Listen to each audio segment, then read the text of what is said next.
반역자들이 가득할 즈음에 한 왕이 일어난다. 다니엘의 환상에서 큰 짐승 넷이 바다에서 나왔다. 요한계시록의 짐승도 바다에서 나왔다. 큰 짐승 넷이 바다에서 나왔는데 그 모양이 각각 다르더라. 다니엘 7장 3절. 내가 보니 바다에서 한 짐승이 나오는데 뿔이 10이요 머리가 7이더라. 요한계시록 13장 1절 말씀.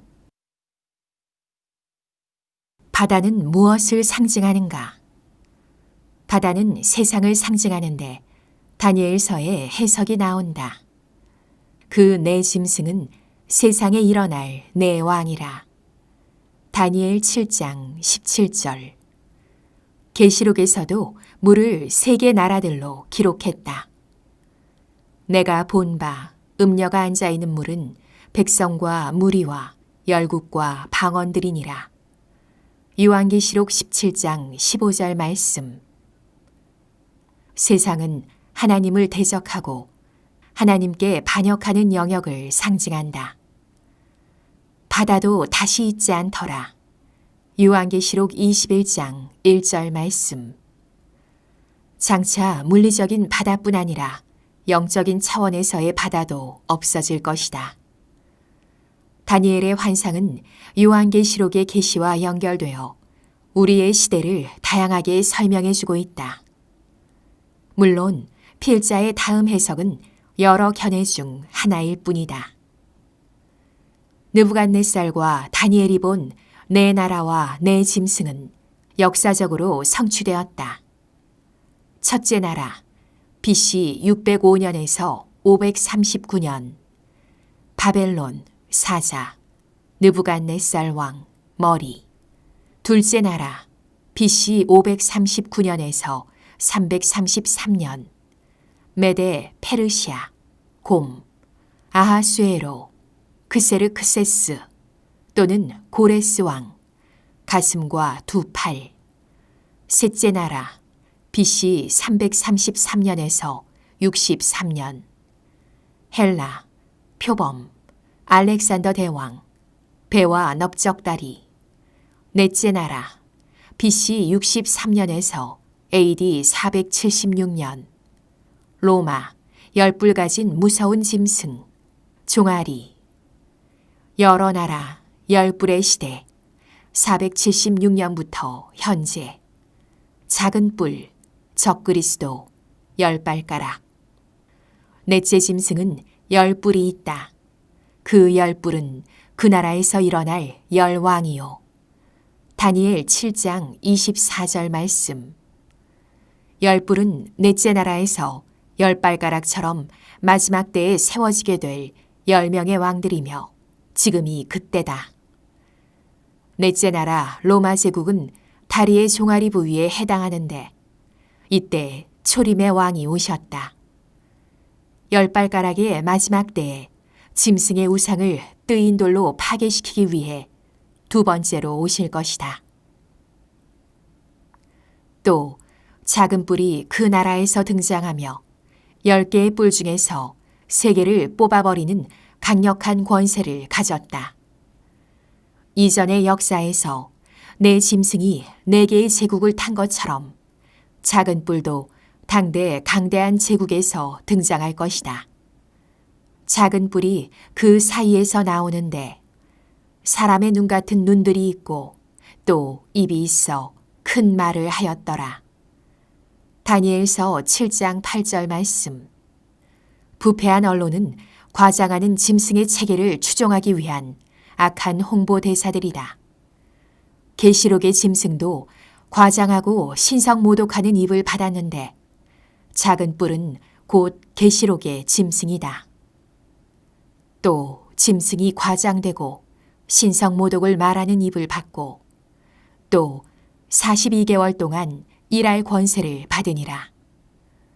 요한계시록 13장 5절 말씀. 짐승이 네 짐승의 특징, 표범, 곰, 사자를 모두 가지고 있다는 것은 그의 권세가 대단함을 상징한다. 요한계시록 13장 2절 말씀. 그는 여러 왕들의 마지막 때에 나타난다. 그 자신도 왕 출신이다. 이 내 나라 마지막 때에 반역자들이 가득할 즈음에 한 왕이 일어나리니 그 얼굴은 뻔뻔하며 속임수에 능하며.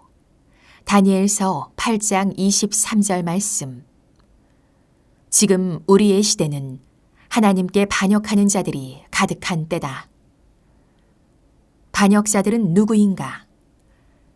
기독교 국가 미국을 반역자의 무리들로 채우게 만든 자들은 누구인가?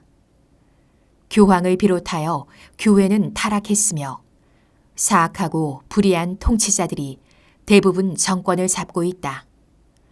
정의롭고 공의로운 선한 왕은 보이지 않는다. 이때에 한 왕, 곧 적그리스도가 등장하는데 그는 대통령 출신이며 뻔뻔하고 속임수에 능하다. 넷째 나라 로마 제국은 망했지만 그 나라는 쪼개져서 유럽과 오세아니아, 북미, 미국, 캐나다 지역에 후손들이 흩어져 나라를 세웠다. 역사적으로 등장한 짐승들의 특징이 있다. 당대의 가장 강력한 제국이면서 이스라엘과 연관되었다.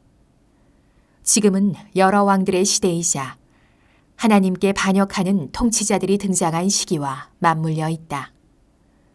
현재 지구에서 가장 강력한 제국은 미국이고 그 나라의 대통령 출신이 적 그리스도로 부상할 것이란 예상을 한다.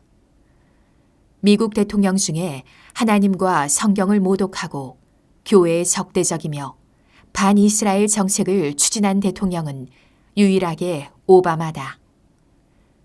넷째 나라는 신상의 발과 발가락인데 진흙과 철로 만들어져 있다.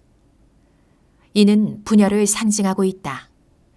이에 대한 견해도 다양하다. 1. 로마 제국과 여러 나라를 상징한다. 2. 미국이라면 인종적으로 백인, 흑인을 상징한다. 3. 미국이라면 공화당과 민주당을 상징한다. 미국은 민주주의와 기독교의 상징인데 이것은 지금 공격받고 있다. 진흙이 약함의 상징이고 쇠가 강함의 상징이라면 공화당과 민주당을 의미할 수도 있을 것이다. 진흙이 상징하는 자유와 민주정치는 쉽게 부서질만 하고 철로 상징되는 전제정치, 공산주의는 강하다. 이 둘은 혼합적이면서 섞이지 않으며 나라가 분열된다.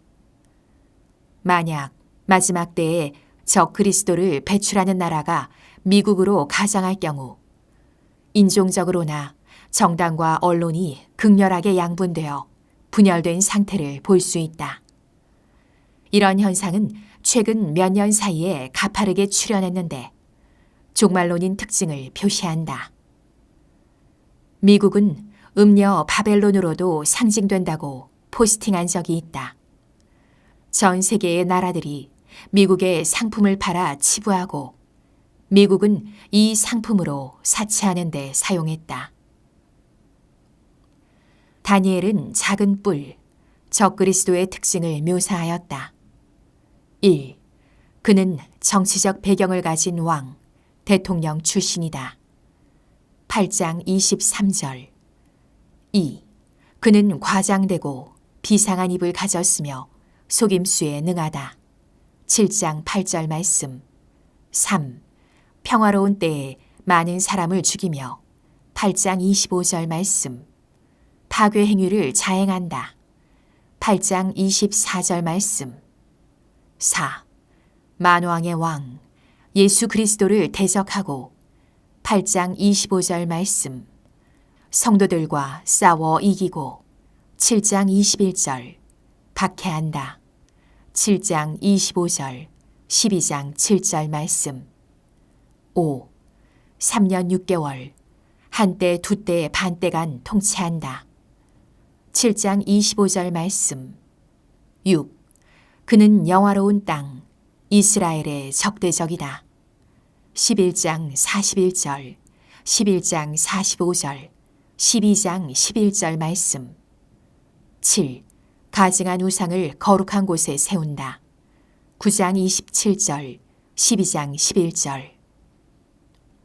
느부갓네살 왕은 높이 27m에 그의 금신상을 세워 경배를 강요했다.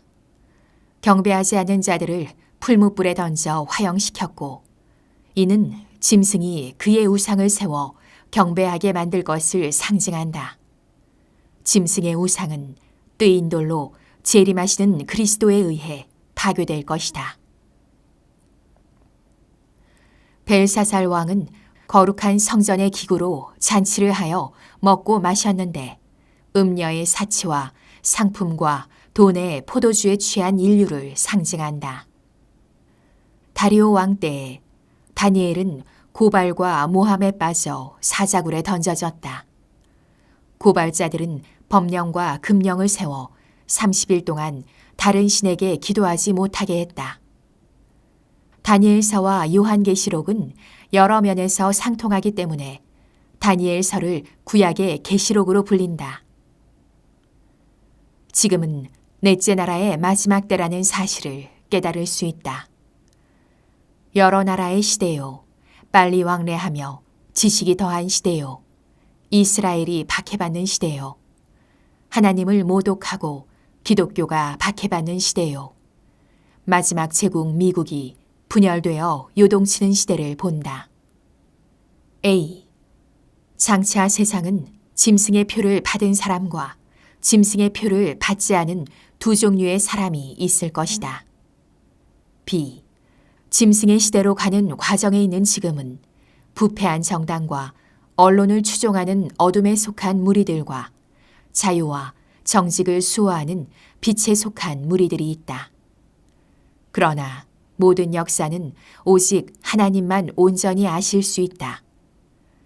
우리는 시대에 나타난 징조와 사건들을 보고 성경적 관점에서 단지 추정만 할 뿐이다. 하지만 분명한 사실은 우리 시대가 다니엘과 요한계시록의 예언이 나타나는 시대인 것은 틀림없어 보인다. 그렇지만 우리가 추구할 것은 이런 정치적인 역학관계에 깊이 빠져들기보다 다시 오실 주님에 집중하는 일이다.